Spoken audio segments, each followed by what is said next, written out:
This is Trend Following Radio, where great thinking comes alive. Nobel Prize winners, legendary traders, best-selling authors, and the pros that know what drive us irrational human beings. I am your host, Nigol Koulajian. Not filtered, raw, honest. That's my passion.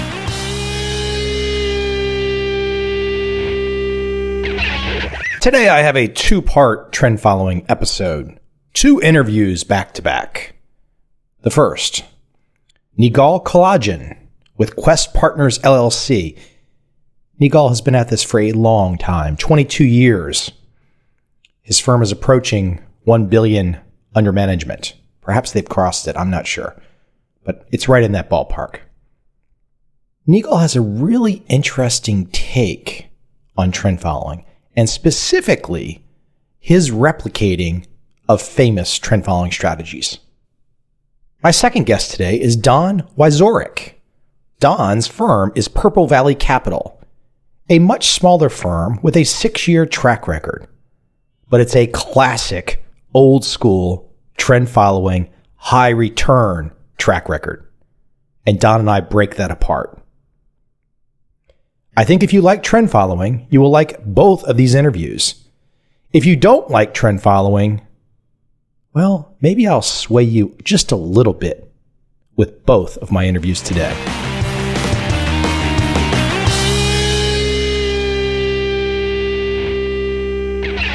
You know, I'm in an Asian country. I hear a lot of different accents, a lot of different English accents. Yeah. Your accent. Were you born in the U.S.? Where's your accent from? I'm actually Armenian, born in Lebanon. So I'm by blood 100% Armenian, but I was born in Lebanon. I came to the States. I was 16 years old and kind of got stuck here, I guess. Well, stuck's a good thing, right? Or is it a good thing or bad thing? Oh, yeah, that's a good thing, definitely. Less bombs and bullets to dodge and things like that, so generally good. I mean, but there was a lot of, at various points in time in the last 50 years, Lebanon was quite a nice place, yeah? It's just had some rough times here and there. Yeah, it's a very special place. I guess they used to call it the Switzerland of the Middle East and that sort of thing. And, since then, I guess religious fanaticism and that sort of thing has come in. And, so there's been a lot of wars. But still, I think today people who go there are still, very, very impressed with somehow, the people in general, the beauty of the place. Socially very, very active, like, restaurants and nightlife. And there's something really different about Lebanon that is hard to replicate anywhere else. So it's still, I would say, a very, very special place.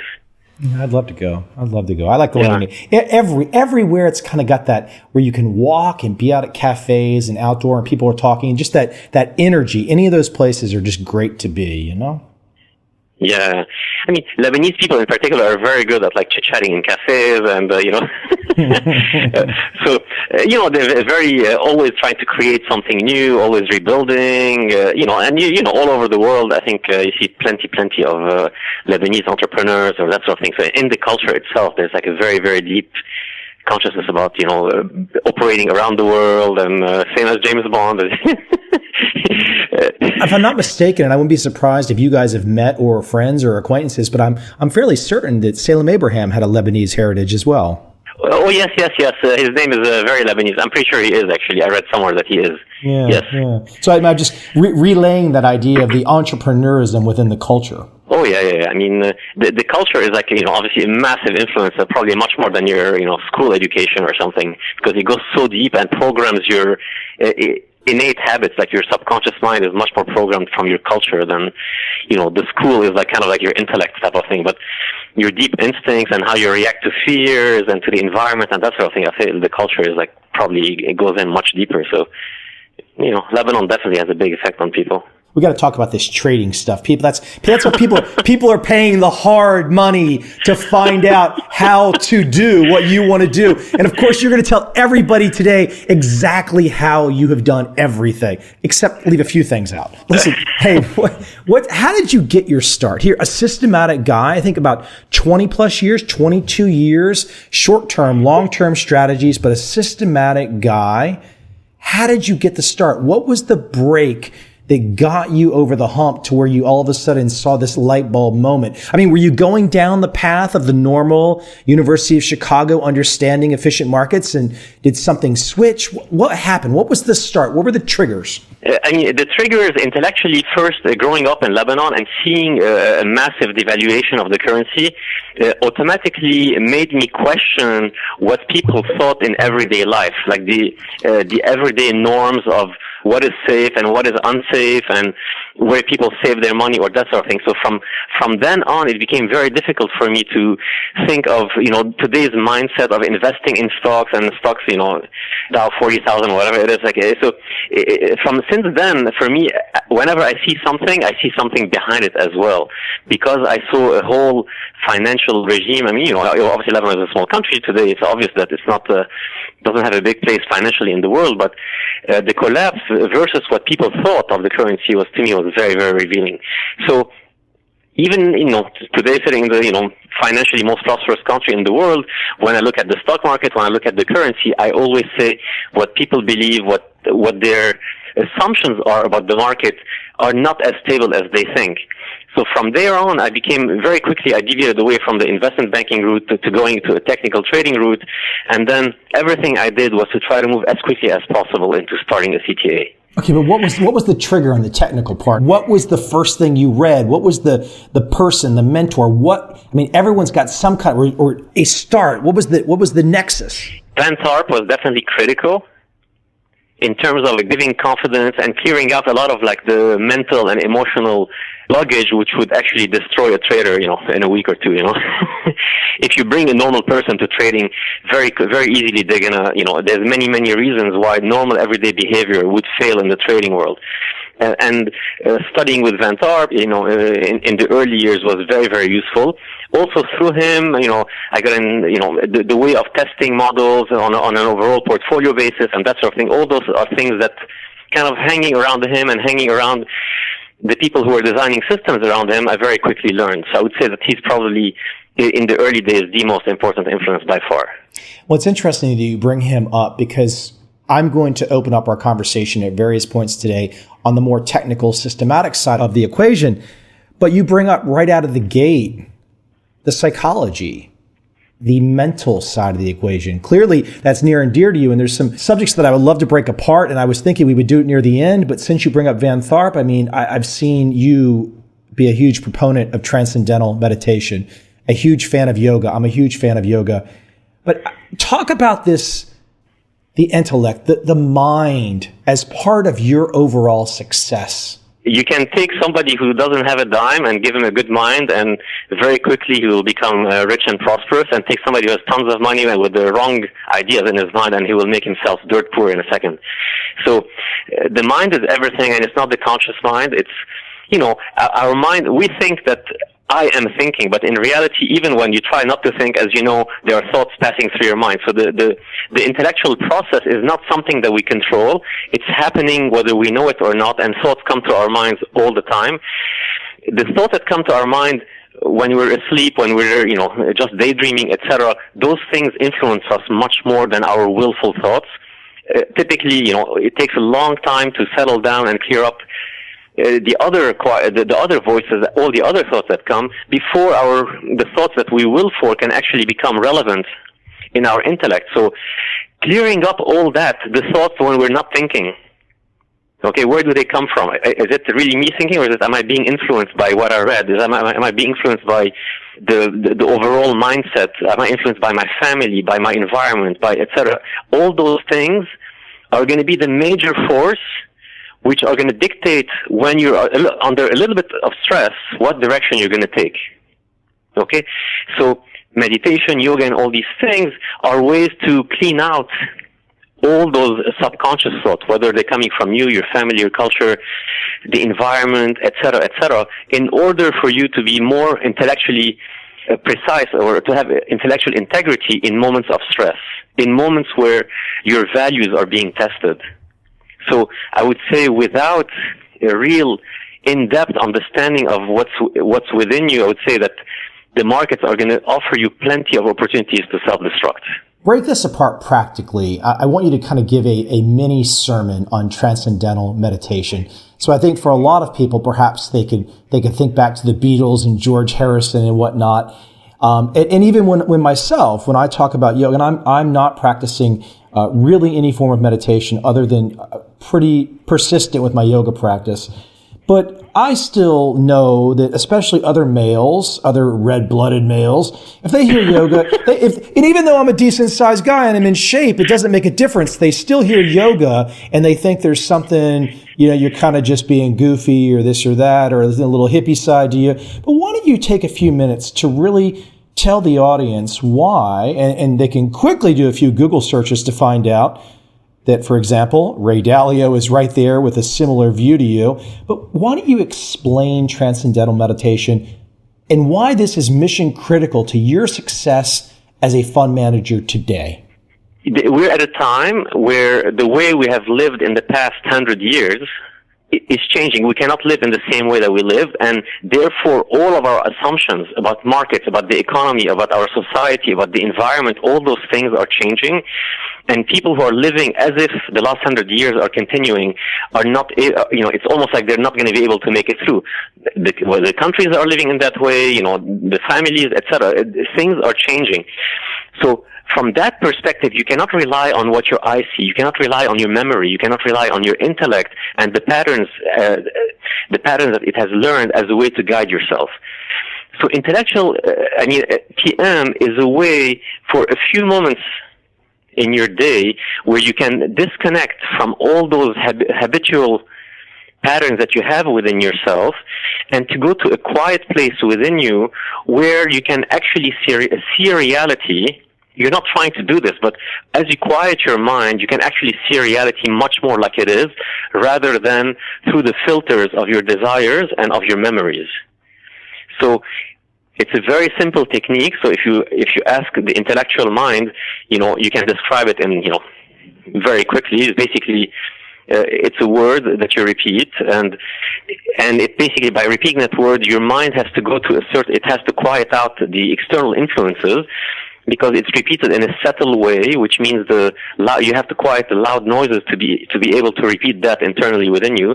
And as you do that, all the, external layers of the mind are in a way quieted down, and a deeper aspect of you, which has direct perception, can override the external influences. So it's almost like deep down inside you, there's something that knows what's going on. And when things are changing, that's a much better voice to listen to than your intellect, which is thinking that the only things that could be happening are the things that have happened in the last 100 years.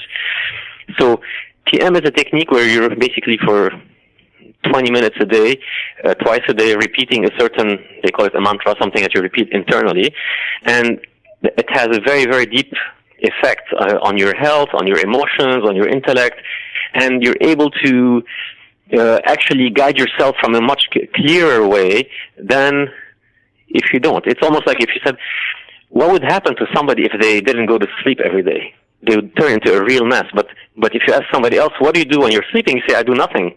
How could doing nothing have such a deep impact of your life? Meditation is, I would say, even deeper than sleep, because you're fully conscious when you're in that state. It's a very, very powerful state of being. And as you see, it's not that these techniques are new or somebody created something new. These things have been around for thousands of years, but we're at a time particularly where they're very, very useful in society. I hope the audience understands that as you pass along this insight, here you are as a fund manager, your assets under management are approaching $1 billion under management. You have been doing this for 20 plus years. And here you're giving just a kind of very straightforward. I just think there's a ton of people out there that would think that what you just described is not mission critical. They would think, oh, I really don't have to do this. I can just do something else. But for you, this is the secret to your success, isn't it? Absolutely, absolutely. I mean, we have a trend following index, to go more into the technicalities of the thing. We have a trend following index which is 100% transparent. this trend following index, we actually started trading, 3.5 years ago. It's outperformed the CTA indices by about 3-4% a year, with 80% correlation. It's 100% transparent. I mean, it requires no technical skill.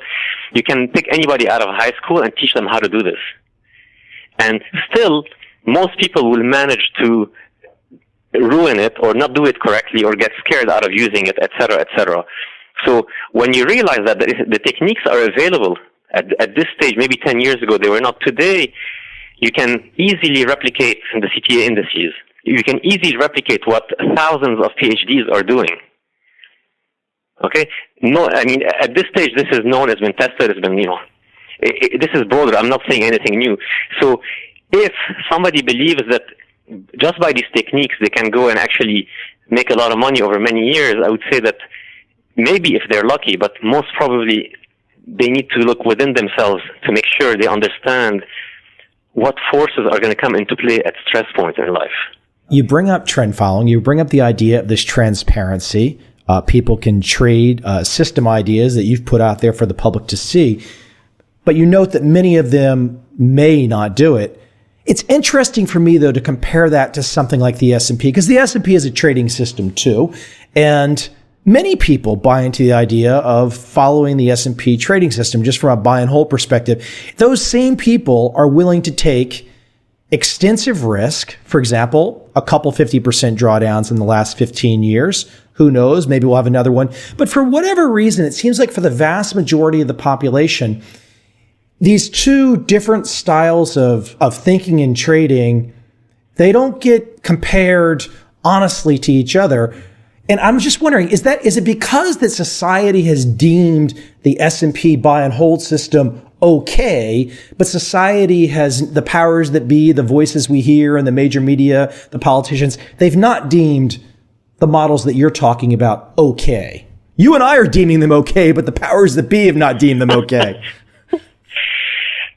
That is very true. I mean, the models that basically, when you read the news, when you actually read the Wall Street Journal, the New York Times, or Financial Times, you're not really reading news. You're reading advertising. Even the news items that you read have been filtered in order to be, they have a certain approval by whoever's advertising in that media. So if you say something negative about the stock market where you're going to create fear in the market, your advertisers will not advertise through you anymore. They will go somewhere else. So today, the stock market is very dependent on crowd psychology. Basically, you want everybody to believe it. You want everybody to go and do the same thing as you. In the case of trend following, it's exactly the opposite. You want everybody to actually do something else, because trend following is, in a way, the less trend followers there are in the market, the better the market becomes. In the case of stocks, temporarily, you can create a beautiful bubble by having 99.9% of the population believe that the bubble is going to go on forever. So I would say that the main reason why something which has risk-adjusted returns probably 3 times higher than the S&P is completely being overlooked by society is because it is not profitable for the system to have more investors go into trend following. Therefore, trend following is looked at as something which is intellectually unsupported, and you have no facts to support it, despite its tremendous success in the last 50 years or more. In hundreds of years, probably, if you look at, I know that people have done studies going further back. Still, nobody wants to believe it because it's intentional. I would say that the system is trying to sell investments, and trend following is not something which is profitable for the system. Yeah, for those people in the system that sell investments, trend following doesn't give that immediate fix. Sometimes the way brokers and IRAs and stuff want to sell a product, trend following doesn't necessarily fit into the checkbox of them making easy money. Well, you can. You can charge higher commission, you can charge higher fees, but they still don't, because I would say at a higher level, it basically takes away from the main game. It competes with the main game. The real money is being made through the investment banks that are issuing stock and trading the stock. It's true that the financial system as it is set up today makes much more money when people invest in stocks than when they invest in trend following. I agree with you there. But there's something deeper. It's like from a long-term perspective, if people did not buy stocks, our lifestyle would dramatically change. Explain. There's something deeper in terms of effect. If people lose confidence in the stock market, I see what you're saying. It means the way they eat lunch tomorrow will be affected. Look, neither you or I are into the prediction business, but I think we can all look back several years ago and realize that if certain actions were not taken by the Fed, the situation you're describing would have unfolded. People would have felt far different. I mean, it's like looking at Japan. I mean, people in Japan, yes, you can go to Tokyo, and yes, it feels like an amazing tsunami of economic growth, but they're not as confident because of their stock market. Absolutely. I mean, well, Japan is an older society that you have to try very, very hard to convince them to invest in the stock market. I mean, I would say American culture is much more growth-oriented. It's a new culture, and it believes that growth can happen forever. In Japan, I think they've settled a little bit into their history, and they're much like looking for happy, peaceful sustenance, where we're looking to constantly grow beyond the planet, almost. It's almost like, so we're willing to buy the stock market story much more than other cultures. Let me jump into something. In 2007, you had a client approach you and basically say, I think it was a fund of funds, and a client said, we want you to replicate this CTA strategy that they had.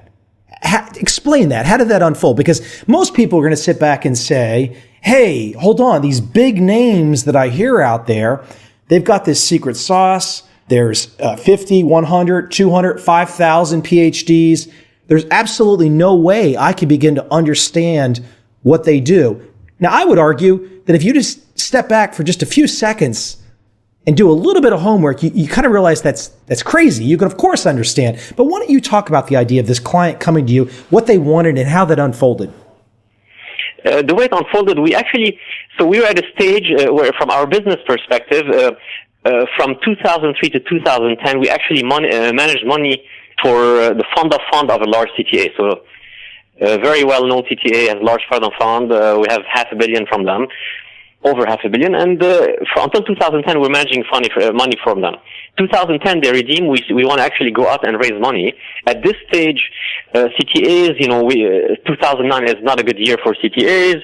So people are a little bit shy about investing in CTAs.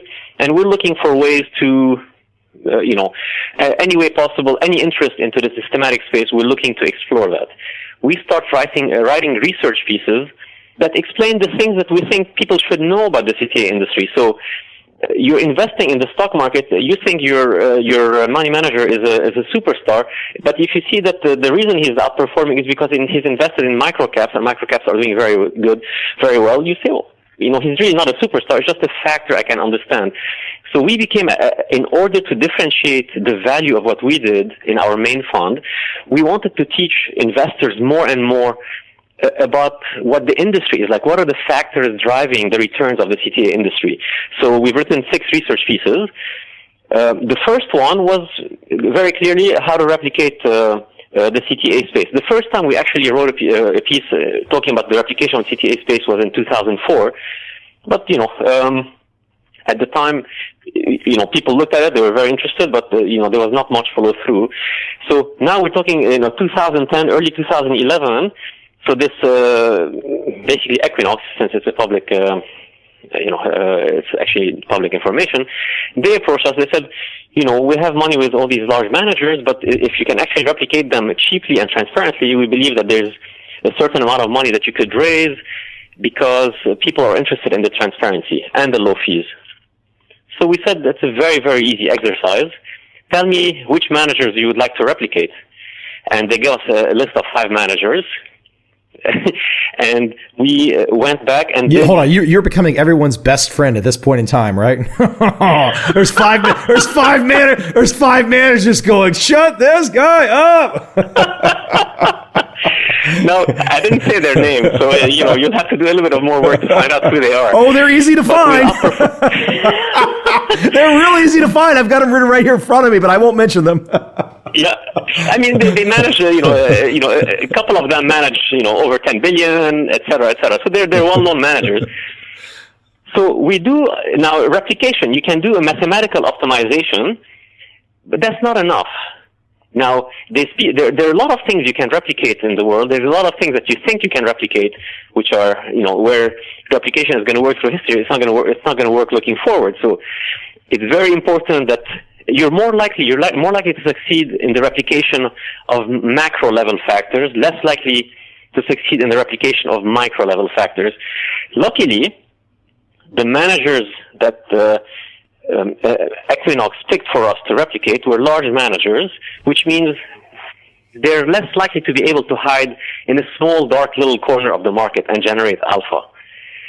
So we did the numerical optimization, and then on top of that, we said, for sure we want to maintain a high correlation to these guys, but there's also places in the market where we can almost have free options where these guys cannot, because they're too big. They cannot trade that fast. They cannot trade less liquid markets as well, et cetera, et cetera. And we want to do the same thing as they're doing, 80% correlation, but on top, we want to have more positive surprises than they can have because they're too large, they're slow. Mm. But if something fast happens in the market reverses fast.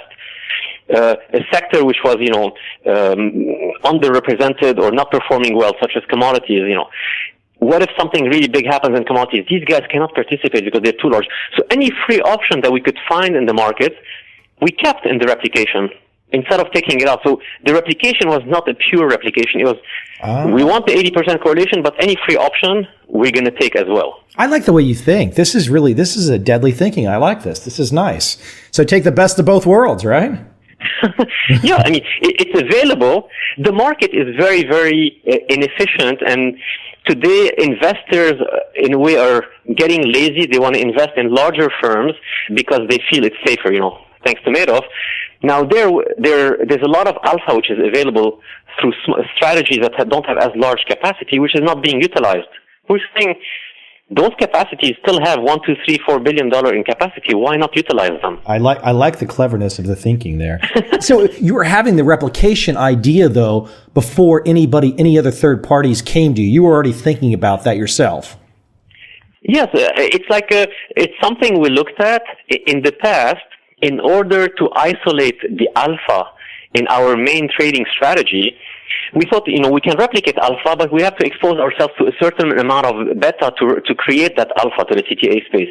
So we said, potentially, should we be actually shorting a trend following strategy in our main strategy in order to isolate more alpha? Mm. Okay?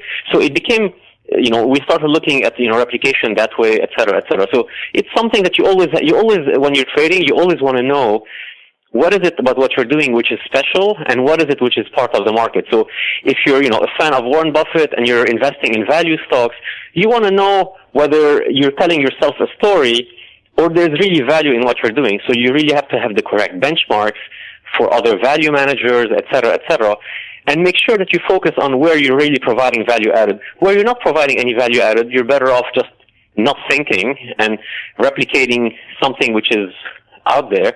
Where you're providing value, you should really focus and try to maximize that. At least your intellect should spend more time in areas which have not been explored before. So if I spend 90% of my day doing something that other people are already doing, I would say I'm wasting my day. So it's the delineation, what is of value and what is something that the market already knows, is very, very important. Beyond your replication strategies, some of your in-house strategies, your systems, you're a guy that believes all markets, same parameters? We believe that it's not that way. It means the markets are not all the same. It's very, very clear. But because we're not in the place of prediction, we don't know whether the next 30 years the actual liquidity is going to be in commodities maybe. Maybe it's going to be in foreign exchange and not in fixed income anymore. So what we're saying, although all markets are not the same, in order to have a stable system where we're not waking up every morning and going like, oh my God, has the world changed? Do I need to change my models? In order to have a stable, strategy, we need to trade all markets exactly the same way. It doesn't mean that all markets are the same. Gotcha. For your strategies at Quest, is price action the trigger for all of your strategies at Quest? 100%. 100%. We don't look at the fundamentals. We don't look at the name of the market. All markets are traded exactly the same way. Let me shift away from price action just a little bit, but you still have to use price action to measure this, where I'm going to go next. Talk about volatility. I think we could all look at volatility across many different types of markets for the last 3, 4, 5 years. And I'm just generalizing a second here, but a volatility compression. And even though we had some fun stuff happen here in the last few months, relatively speaking, there's still a great deal of volatility compression. I'm not asking you for a prediction, but you're a research guy. You've looked at a lot of data. You've looked at a lot of systems. Why don't you paint for the audience a probabilistic picture of what can happen? What can happen when you have this type of compression? The floor is yours, my friend. Okay. I'm not going to answer your question directly because it's almost like too loud an answer, but let me start by giving you some background. Volatility as measured by standard deviation of returns, which is what everybody uses, which is what value at risk is, which is what academicians use, which is what every money manager uses today. Volatility, we say that's risk. In today's world, volatility is not risk anymore. Markets have become negatively skewed, which means the volatility is smaller and smaller, and you have one directional risk, even in trend following. So trends are becoming have less volatility. So you have markets are rising very, very, very slowly, and then whenever there's a correction, you reverse many months, sometimes many years of returns in a few days, in a few weeks, in a few months. So volatility is not the way to measure risk in the market anymore. Now, this again, going back, if I was the Fed and I wanted people to buy stocks, I wanted to create liquidity, I wanted to create inflation. If I don't create inflation, I have a big problem because I have tons of debts. I have to create inflation. How do I create inflation? I want people to buy stocks. Then I want stocks to give the perception of safety. I tell people safety is in low volatility. People go and buy stocks because they think the risk is low. Now the problem is stocks are far away from an equilibrium price.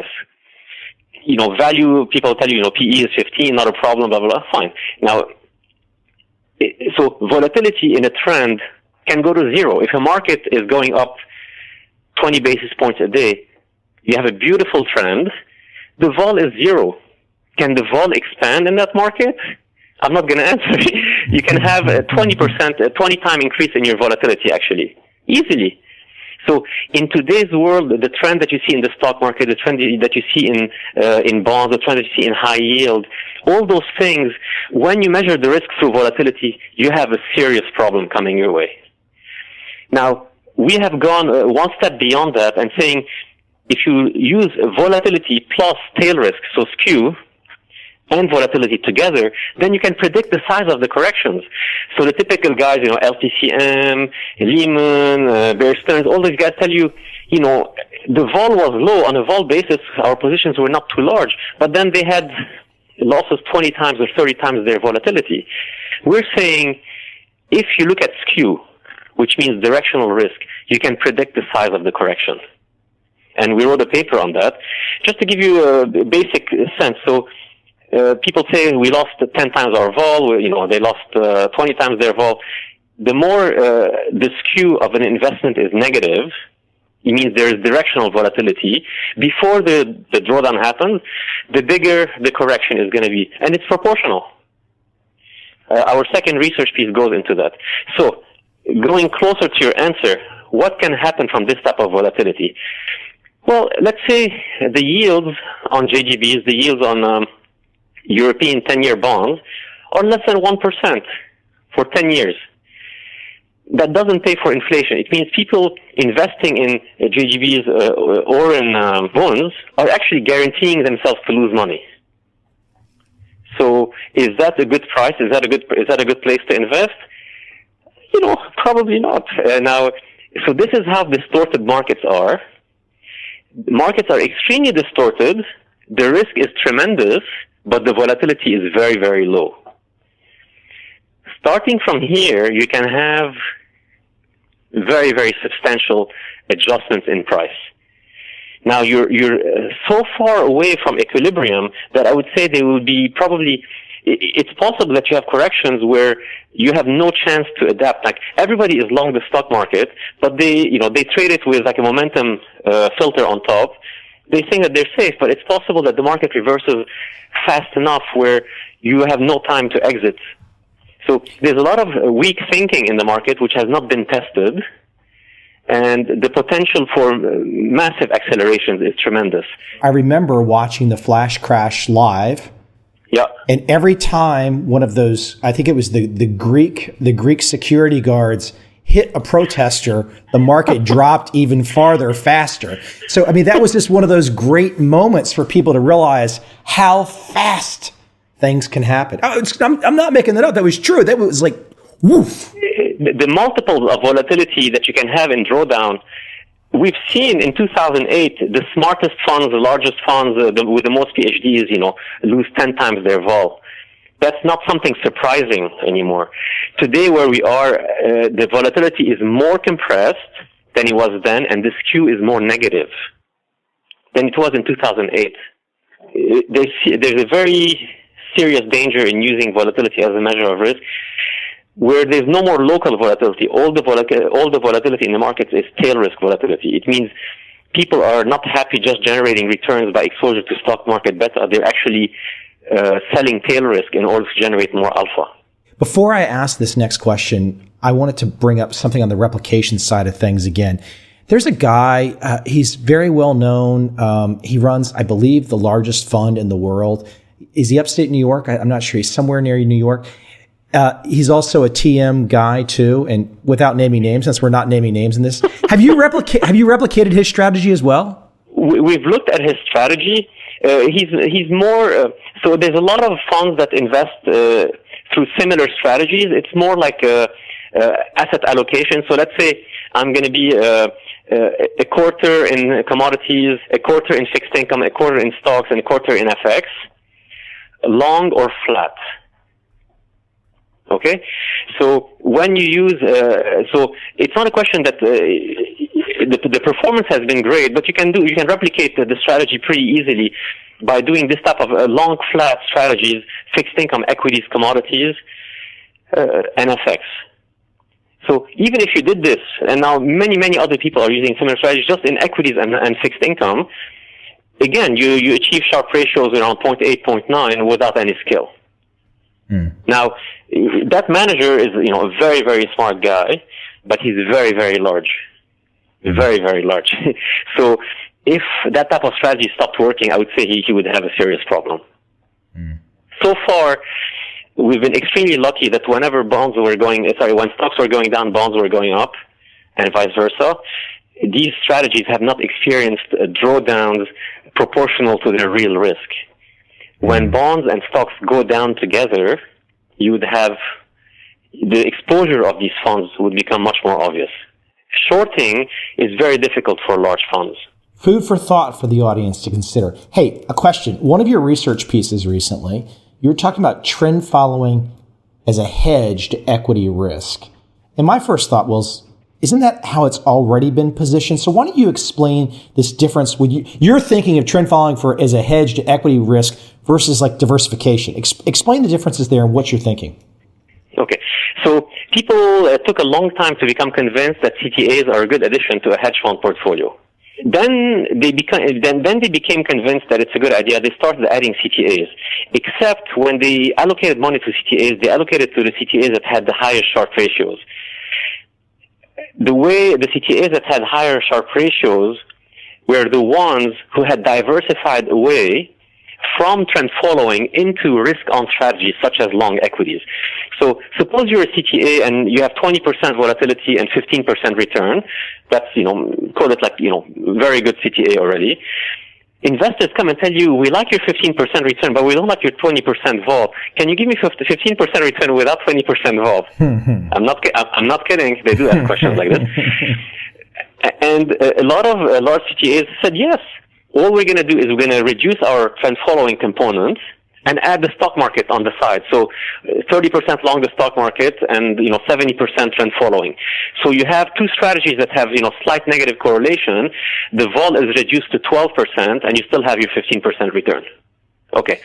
So now these CTAs, so the majority of the allocation into the CTA space today, these large CTAs all have a substantial component of risk on trading, carry trading, yield curve plays.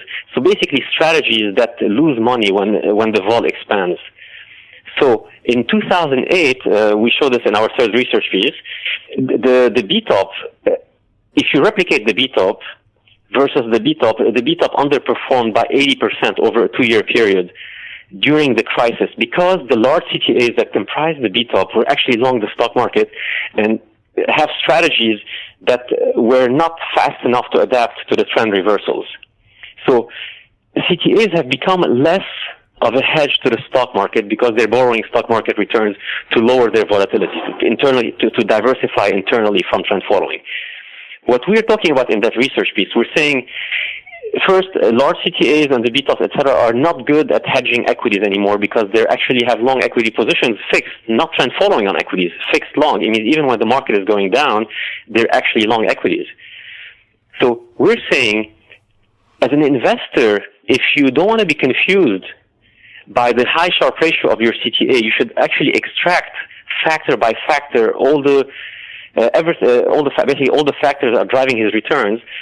And if you're not really clear about that, you should demand that your CTA only gives you the trades which are negatively correlated to the stock market.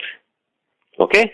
So now the whole industry is going towards more risk on trading in order to have higher Sharpe ratios. We're saying, as an investor, you don't need that because your whole hedge fund portfolio already has equity exposure. So you should be going in the other direction and request the CTA, that's a hedge, to only give you negative correlation trades to the stock market. What happens when you do that? And we do this in that paper through a simple replication. When you add a CTA to a hedge fund portfolio or an equity portfolio, you reduce the drawdowns of the equity portfolio and the hedge fund portfolio. You do not reduce the volatility.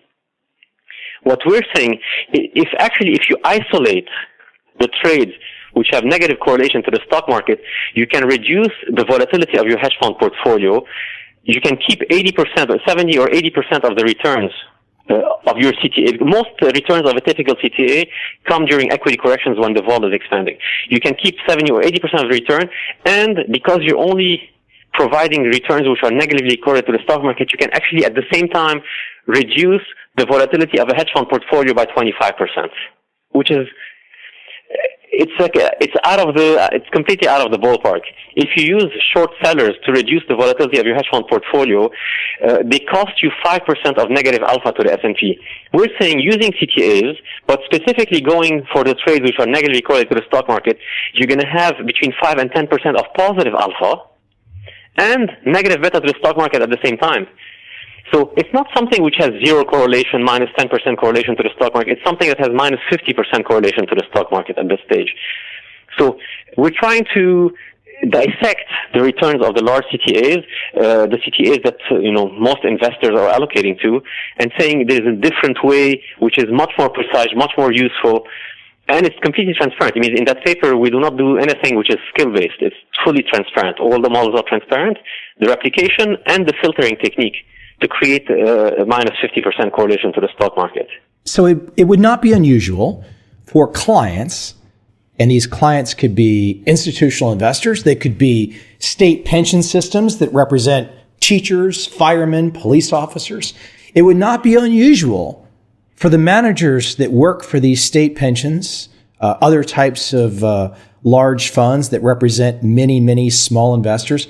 It would not be unusual for them to actually show up at the doors of the very best managers out there with significant track records that go back for decades and literally say to these managers, we will invest with you as long as you basically change your strategy to have a significant long-only piece in there because, damn it, we see the stock market going up and we've got to be right there with that stock market going up. So please change your strategy so we can be long the stock market.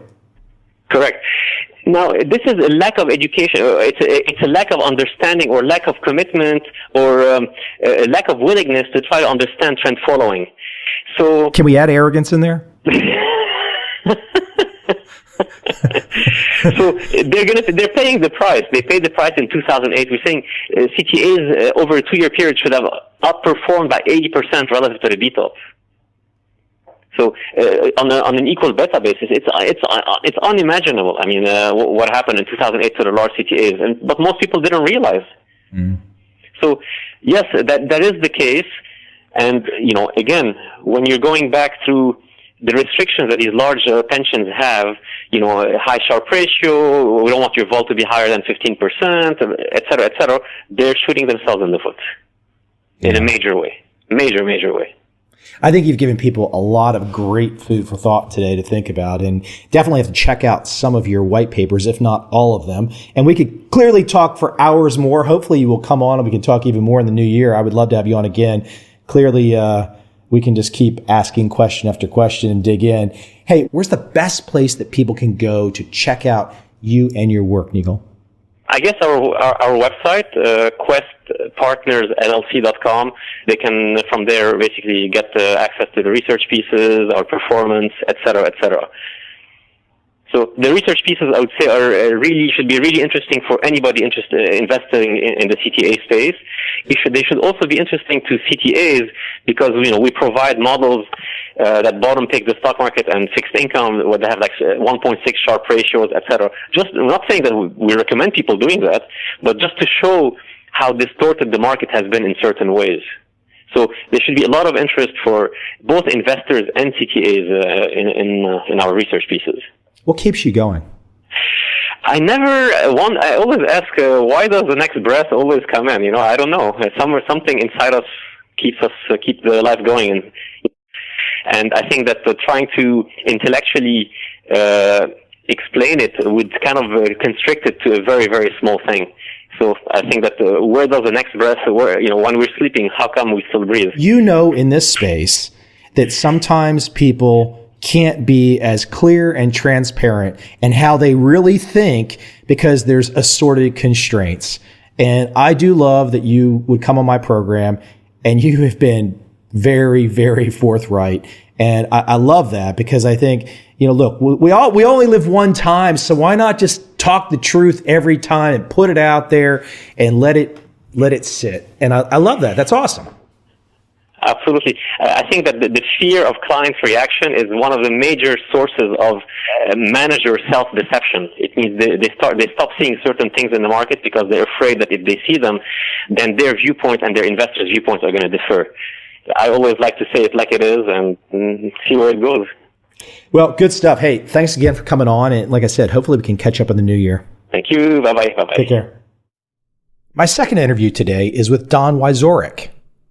And since Don was kind enough to break apart some of the individual performance numbers of his track record, and since he's a relatively young and new trader, even though he's got a 6-year track record, I'm going to read the regulatory disclaimer.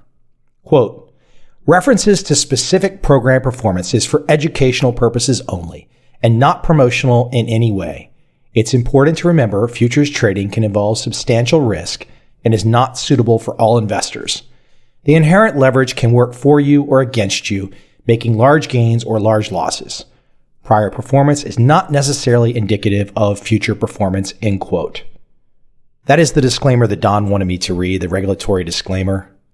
To me, personally, I think it's a little crazy. Not that Don's crazy, but it's a little crazy that average people can't look at Don's track record and make decisions for themselves. This paternalistic, idiotic regulatory environment we have, that somehow or another, somebody that doesn't know what they're doing is going to call up Don and say, Don, manage my money. Then they're going to take risks that they don't understand, even though they've looked at his track record. Anyways, I could go on and on and on about regulatory disclaimers, but I've done my part. I hope you enjoyed this conversation with Don, and what a track record.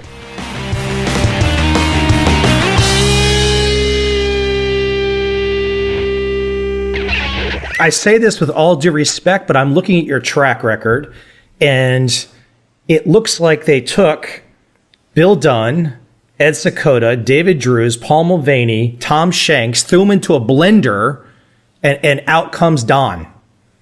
Yeah.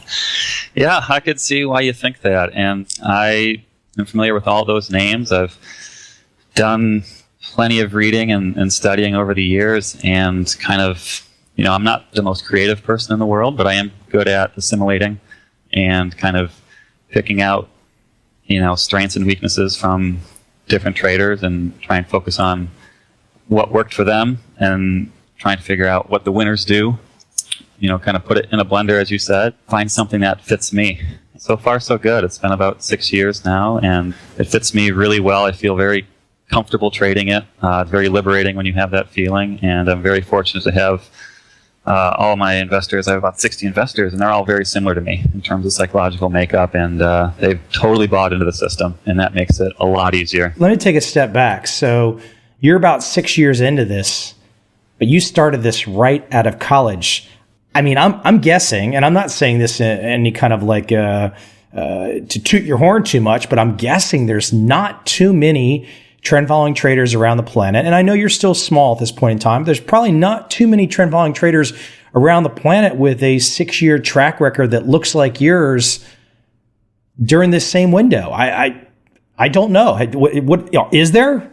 I don't know. I think my track record is aggressive. I think a lot of trend followers are older and a little more experienced, and so they have greater assets, and they have some perhaps external pressures to dumb down volatility and not be 100% tried and true aggressive trend follower, cut from the same cloth as like the Turtles or Ed Secoda. And that's more of the line of what I'm trying to do. And yeah, I do think it's rare to start as early as I have. I think Salem Abraham is a name that comes to mind. Yep. I think he started out at Notre Dame.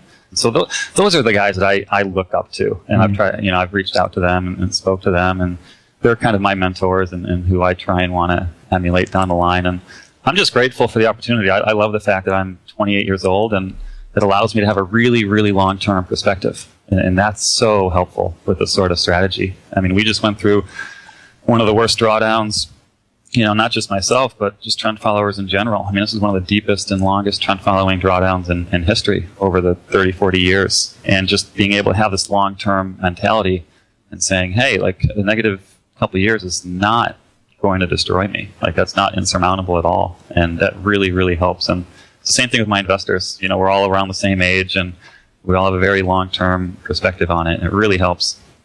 As you mentioned, drawdowns, I'm going to be the guy that all the regulatory authorities say, well, you can't say that, you can't say that. But, I'm looking at your track record right now. For 2014, you were up 53%. For 2013, you were down 24%. For 2012, you were flat.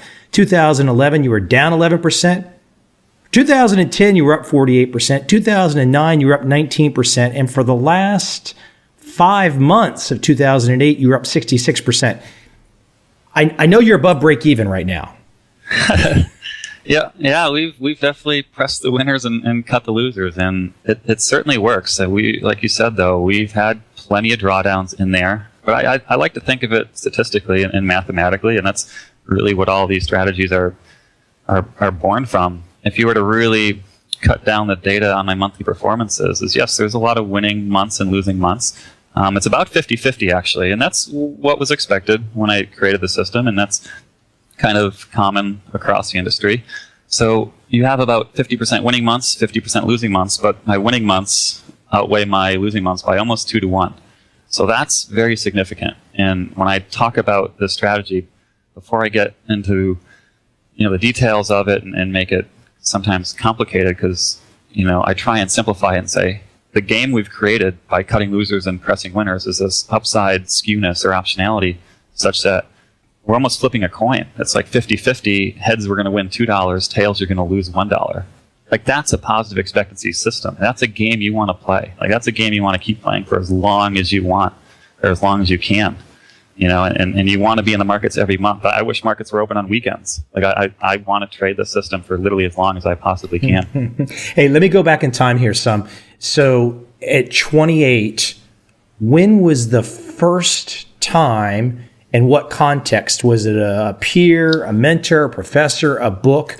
Where did you first and I don't know the answer to this question, I'm just asking, when did you first know or hear about trend following? What was the first trigger for you? Oh, it was such a neat experience because I dabbled in all different markets and strategies ever since I was young. I mean, ever since I think I was 16 when I legally could first open my equity account. And I was young, and I went to good schools. My parents were both public school teachers, so education was a big priority. And I was one of those, A students, and was used to doing things well and getting things correct all the time. And at that point, I found markets, and I was like, okay, I'm going to go try and figure everything out. I'm going to pour through documents. I'm going to be the next Warren Buffett and know more than everybody else and pour through 10Ks and read the Wall Street Journal every day. I quickly realized that that was not the route. Like, that did not fit me. I wasn't good at that. It was just a lot of trial and error. Then I started trading a little bit of currencies in the Forex market in college. I'll never forget my first couple trades. This was actually an equity trade when I was young, and this is what forced me into researching and learning about trend following. But my first equity trade, I think I was 16 at the time. I had maybe $500, and I put half my money into one equity and half into the other. And these were equities that I just knew were going up. I spent hours and hours researching them. The first stock started going my way, and I felt so excited. I was bragging to everybody in my classes about how smart I was and how I was going to be a millionaire and everything like that. So that stock starts going up, but the other one starts going against me. So I did exactly what you're not supposed to do. I sold and locked in that winner, and I patted myself on the back. And then I used the proceeds from that sale to average down and put it all into the losing stock. I felt, same way, that I was going to be right again. And it had to go up. I did my research, and the story was great. And as you can imagine, it went down, and I lost basically, everything. And to add salt to the wounds, the one that I sold out of ended up being a 10-bagger. So I'll never forget that experience. And it just, I don't know, I think that losing trade is a good thing. I think losing early is a good thing. It kind of forces you to keep reading and doing research. And that's when I came across your books a few years later. Jack Schwager's were instrumental, Remnants of a Stock Operator. It was just a collection of books that really hooked you on the idea of trend following. Right. Because again, I like assimilating information, and that's what I liked about the Market Wizards books, or any books that really interview a lot of traders. And I figure out, okay, so here's a lot of successful traders that have done well over not just a couple of years, but over their careers, over decades. And what do they do? What are the common threads? Because they all make money in slightly different ways, but there's these common threads that their winners are larger than their losers. They're going to find and ride the big market moves, whether they predict it, whether they're discretionary, whether they're technical, whether they're systematic. It doesn't matter. They somehow find a way to ride the large moves and sit tight through them. And they tend to have this ironclad discipline in their approach, and they're really patient. They also treat it like a business. I've tried to make this important myself too. You treat it like a business to make a positive return on capital, not for excitement or as a means to stroke their ego. So I took all this information and I said, okay, let's bring out a blank sheet of paper, and I want to make a trading system. And this was in college, and I said, what do I want to do? And I wrote down all those elements, and what popped out was trend following. I was that fits me. I want to be long term. I don't want to be day trading. I don't want to lose my hair by the time I'm 30. I don't want to be stressed. I want to be long term. I want to cut losers, ride winners. I don't want just stocks. I like the idea of trading in gold if that's moving big. I like the idea of being in corn or currencies. So I want a wide array of markets to trade. And I want to be systematic. I don't want any human psychology biases or heuristics to influence my trading at all. I don't want to predict anything. When I was younger, I thought I could predict everything. And then I realized I quickly can't. And then I realized nobody really can. When I realized that's when I started becoming profitable. It was amazing. This idea that you don't actually need to predict market movement to make money was such an anathema to me, but it really works. And that was such an aha moment for me. That's when I fell in love with trend following, spent my senior year developing my system and launched it as soon as I graduated. I should add on Jack Schwager's Market Wizards books, Bruce Kovner, Ed Secuda, Larry Height, Richard Dennis, Bill Eckhart, Tom Basso, Michael Marcus, definitely could put Van Tharp in that camp, all trend following traders by admission. Then I can think of two others that would not be typically by admission, but Paul Tudor Jones and George Soros clearly have traded in very similar markets and very similar, capturing the big meat of a trend, and maybe have just not held themselves out that way. So the Market Wizards books, frankly, you could have made at least one Market Wizards book just as a trend following book. Yeah, that's correct. And it's funny you mentioned George Soros, because I agree. He's self-admittedly, talks about bubbles and trying to catch bubbles. And that's, if you can get on the correct side of huge market moves or bubbles, that's the way to make extremely high gains. And at the end of the day, that's what trend following is. We're like mini bubble catchers. Like, that's the way I think of it. That's what I want to do. If there's any market moving in big ways in the world, like, that's my job, is to get my investors aligned with that move and to catch those. Who did you reach out to? And who have you actually spoken with that's done this before you? Several years ago, Ed Secoda, and I loved his excerpts in the books and his interviews. There's something about him that I just really admire, his simplicity, his wisdom. And he's been around for a while and has seen a lot, traded through the 70s from the beginning. So definitely Ed Secoda, and then one of his disciples is Dr. David Drews, who's out in Hawaii. Very similar approach. He's been doing this for 30 years now, and still aggressive, which I respect and I like, and it fits him. Those are the two main ones. But as I get older, I'm trying to reach out to more, and maybe they'll start returning my phone calls a little bit more. I don't know. But for Ed and David, you just basically reached out. Exactly. I was so excited when Dr. Drews called me, because he was in Hawaii, and he called me. It was probably 11 o'clock Eastern time, and I jumped out of bed. It was funny. And my wife was like, "Who's that?" I was like, "Oh, it's Dr. Drews." I was so excited. And then with Ed, he has these trading tribes that are just so important throughout the U.S. And I ran one in Atlanta, Georgia, the last 4 years, and I lived there with my wife. And that was interesting, because he's all about really, and I agree with this. Systematic trading is more than just the technical system. It's much more about your system, your psychological system, to stick to it. Because the system is nothing unless you're able to stick to it. His point and the goal of these trading tribes is always to make sure that you have your entire life, like your spouse, your family, your interests, everything's just in line. Everything is in harmony. Because if you have any issues whatsoever in your life, it will tend to show up in your trading in an adverse way. So you need to psychologically be paired up well with your system. Otherwise, it just won't really work. Let me jump into where I really want to go today. I've not done this with anybody else, but I figured you're not, I can't even say relatively new anymore. 6 years is 6 years. But I wanted to break apart some of your monthly performance windows. And I selected, I think it was 4 or 5 months here, spread out a month in 2009, 2 months in 2010, 1 month in 2011, and 1 month, September 2014. And maybe we can start right there with September 2014. I would love, to the best of your ability and how you want to paint it, to give the fundamental reasons why you made 32% in the month of September 2014. Right. That was a great month for us. It's been a struggle. Hold on. I think it goes without saying that 32% in a month is a great month. Yeah. Especially considering the drawdown we were in. I mean, we were probably in a 40% drawdown or so the last several years, and it's just been difficult for all trend followers. And September was just fantastic. And it's been difficult because seemingly the only game in town the last few years was the S&P 500. You did great for this month. So I'm not going to let you give the bad story. I'm going to let you pick apart a bad month, but I want to know what was behind, from your perspective. I want you to outline to the audience, why did you make 32%? And I know it's the system, and the audience should know it's the system too, but I'd love for you to break apart the months, the moves, what happened in September to give you that money. That predominantly was currencies. I think 25 or 26 percentage points out of that was currencies, and they just exploded.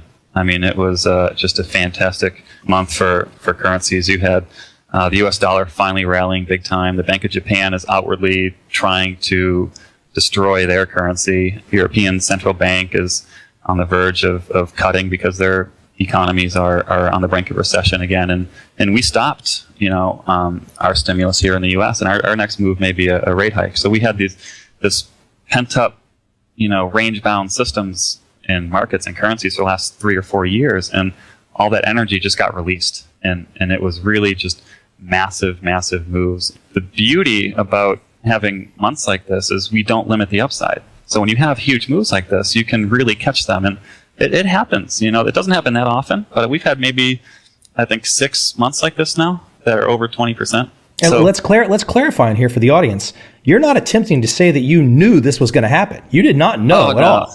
No, I think that's the beauty of trend following. It's just wonderful. It makes you look smart in the end because you can say, oh yeah, of course we've been short the yen, or of course we've been long the dollar index for the last 3 months, or short crude oil, since 100 or so.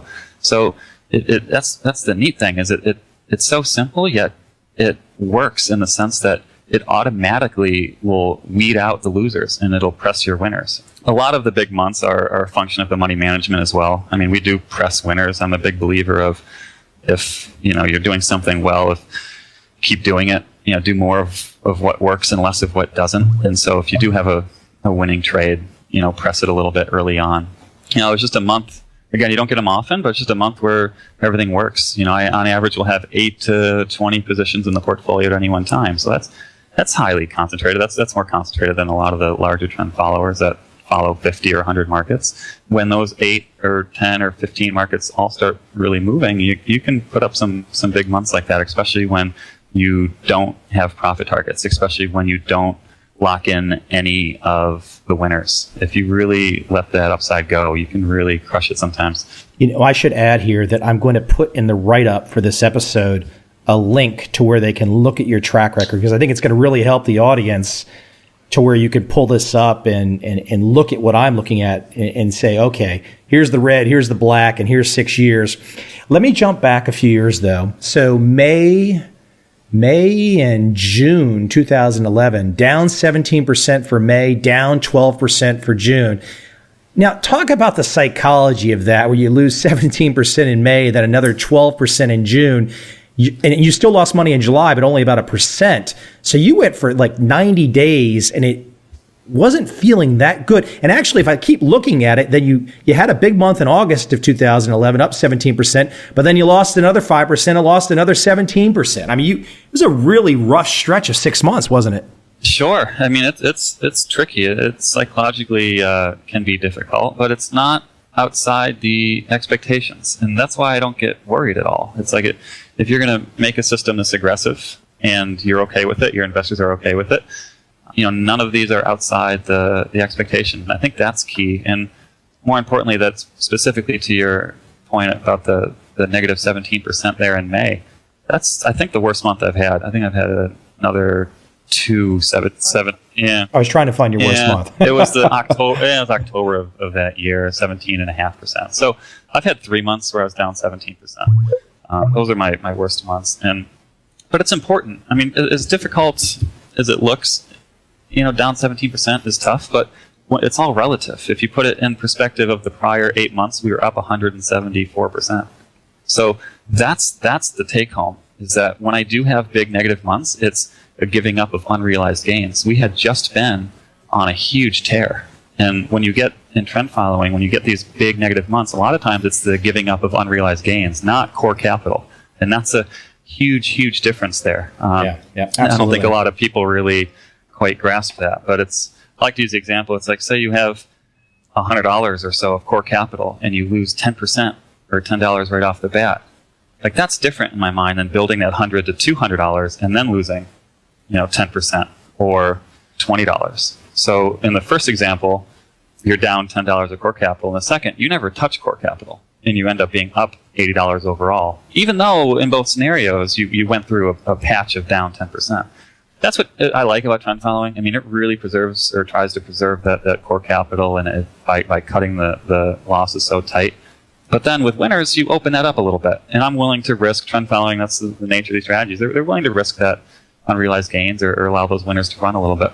For the skeptic out there that is going to be looking at your track record and saying, "Oh, it's only a matter of time till he blows up.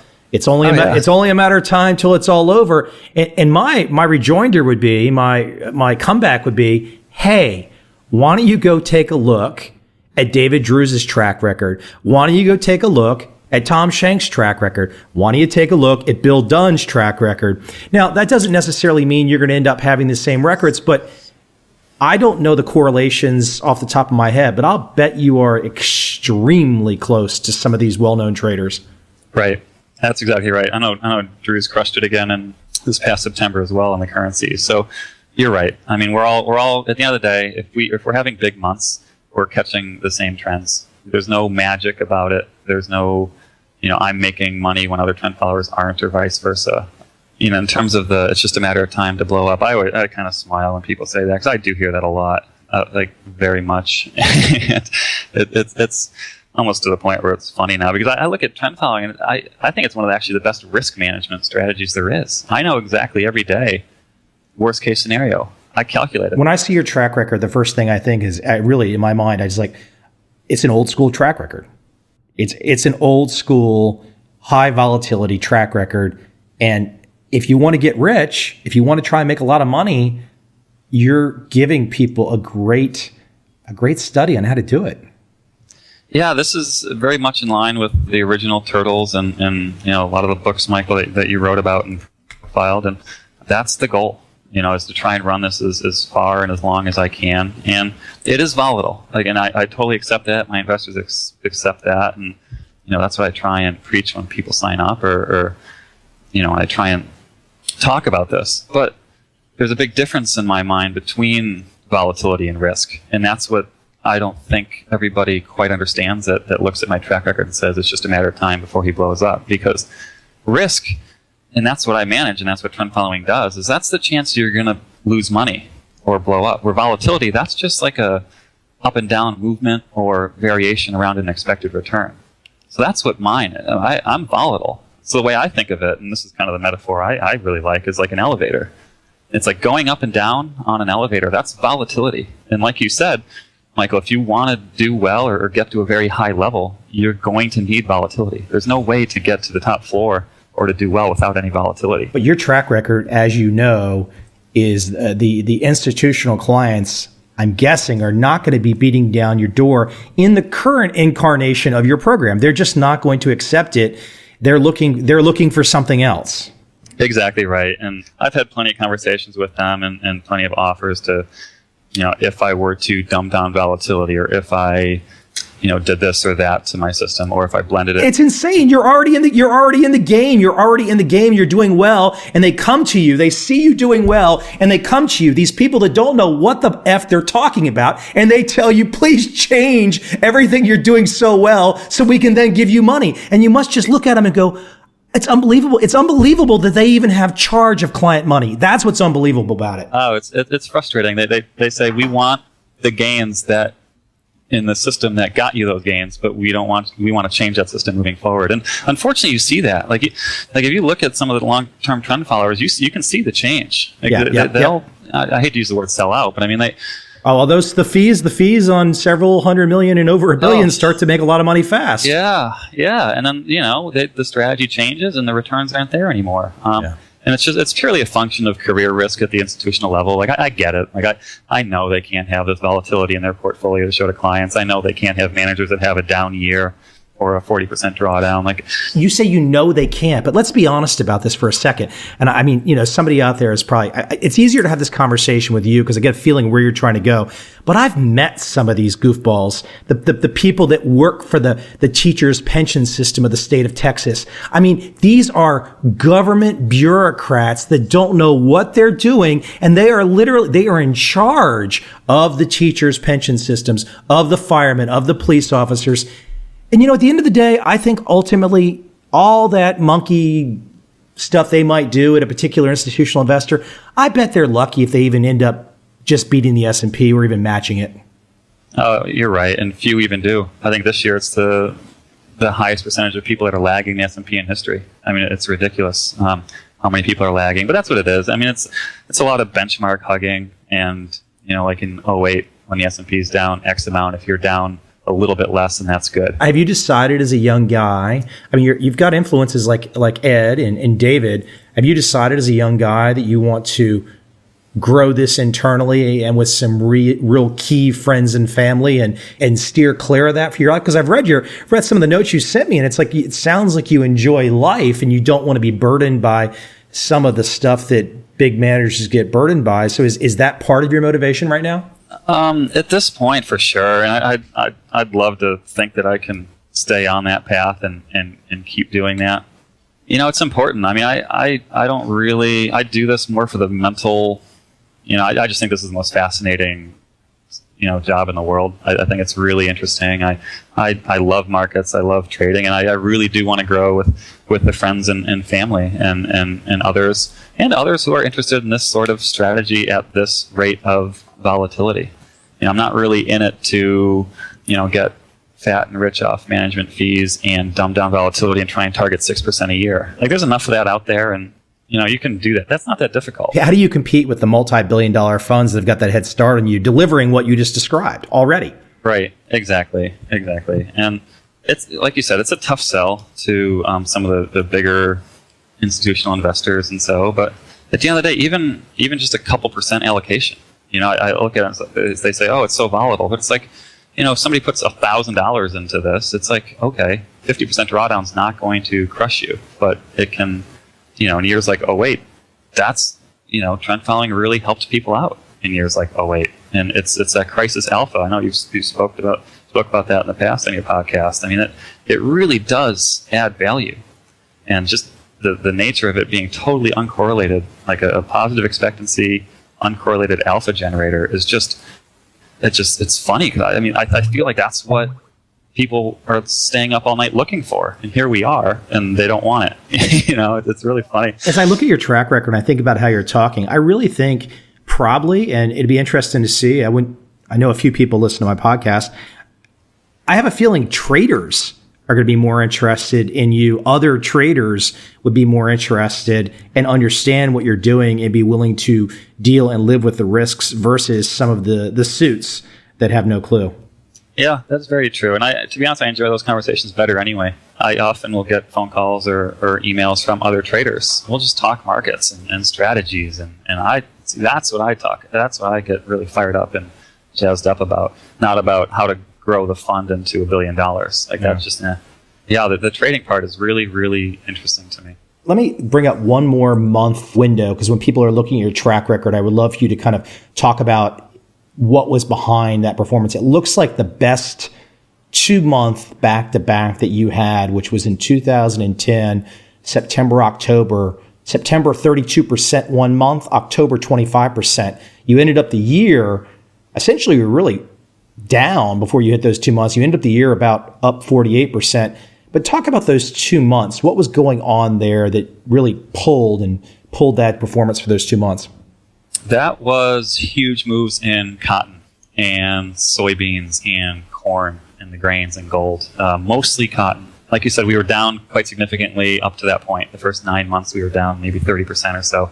But in September, the portfolio had a collection of the strongest trending markets we've had in years, and it was beautiful. Again, trend following, it forces you to knock out the losers and keep the winners. And September was that month where we held the winners, and they all just crushed it. But now, hold on. You should tell your secret here, though, that you have a PhD in cotton. Oh, right. Exactly. It's funny. I don't even think of the markets. When I look at markets, I try and think of them as numbers. It's numbers 1 through 40. I try not to get attached in any way to any market at all. Like, I trade about 40 markets, and I'm like, hey, I entered market 6 today. Great. Because I don't want to get attached or have any sort of bias at all in any specific market. So cotton is just a number. That specific number went up more than 3 times in the next couple months. And it was the biggest bull market and the best trade of my young career so far. And it was a really interesting trade because cotton did go from about 40 or 50 cents a pound to $1.80 a pound or so. And it wasn't a straight path. Like, that's what was so neat about it. It had about a 30% correction. And it did knock out some traders. Like, you could just tell. Luckily, my system was long-term enough and that we didn't get knocked out. But sitting through a 30% correction in a market can be tricky. But, it was a bull market, and we stayed in it. It made a new high and then went up another 60 or 80% from there. It ended up returning, I think, 45 or 46 times what we risked. So, that's just a massive trade for a trend follower. So say, hypothetically, if we risk 1% of our assets on a trade, that returned 45 times what we risked, or 45% return on our entire fund. So, I mean, that is just massive, and just goes to show that you cannot limit the upside, and you need trades like this. You need these huge bull market trades, and you need to be on the right side, and you need to ride them all the way to the end, because I don't have very many winning trades. My winning percentage is only 30% or so. So when I do have winning trades, I need to really make sure that I lock into them and ride them for as long as I can. I think you're going to have, in our conversation, you're going to have quite a few traders out there that are going to smile because they're going to say, damn, we can't do that anymore. We have constraints. we can't play that game anymore. We have to play by other rules. We're handcuffed. But I think they're all going to know exactly that they could do it, and maybe they do it for their own internal accounts still too, which is often the case, but not for clients. Yeah, I can't speak highly enough about my client and my investors, and I think that's the key. It's one thing to do it, by yourself with your own money, but to be able to do it with other people's money is really, really an honor. And I love that, my investors are on board with this. They don't call me during drawdowns. They don't give me a hard time. They're all around similar age. One of them's a professional downhill ski racer. So, he's living on the edge. He flies down mountains at 100 miles an hour, and it's funny, he wants me to dial up the volatility, so it's just like having those types of investors is just so refreshing in this day and age. Where can people go to check you out? Where can we send everybody? My firm name is Purple Valley Capital, named after the Purple Valley Williams College, and purplevalleycapital.com is where people can reach me. I also have a Facebook page, Purple Valley Capital, as well. Okay. So they can easily find you there and drop an email if they like and all that fun stuff. Exactly. I look forward to speaking and talking about markets as much as anybody would like to. Hey, Don, listen, it's my pleasure having you on. It's kind of a different conversation. I really enjoyed breaking apart your track record some. And there's nothing, from my mind, I look at it as like I said, it's just an old school, classic, high vol, trend following track record, and very successful at that. So congratulations and best of luck in the years to come. Thank you, Michael. Thank you very much for the opportunity. I enjoyed speaking with you. Take care.